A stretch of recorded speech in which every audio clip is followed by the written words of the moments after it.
53ാമത് സംസ്ഥാന സ്കൂൾ കലോത്സവം മാതൃഭൂമിക്ക് സ്പെഷ്യൽ പേജുണ്ട്. അതിൻ്റെ രൂപകൽപ്പനയിൽ അല്പം പ്രത്യേകതയുമുണ്ട്.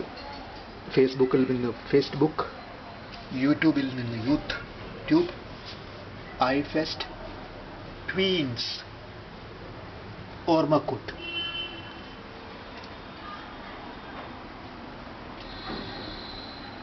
രൂപകൽപ്പനയിൽ പുതിയ മാനങ്ങൾ കണ്ടെത്തുകയാണ് മാതൃഭൂമി. യുവാക്കൾക്ക് ഏറെ ഇഷ്ടപ്പെട്ട സോഷ്യൽ നെറ്റ്വർക്കിംഗ് സൈറ്റുകളെ അനുസ്മരിക്കുന്ന തരത്തിലുള്ള ലേഔട്ട് സംവിധാനം ഏറെ ആകർഷകമായി തോന്നിയിട്ടുണ്ട്.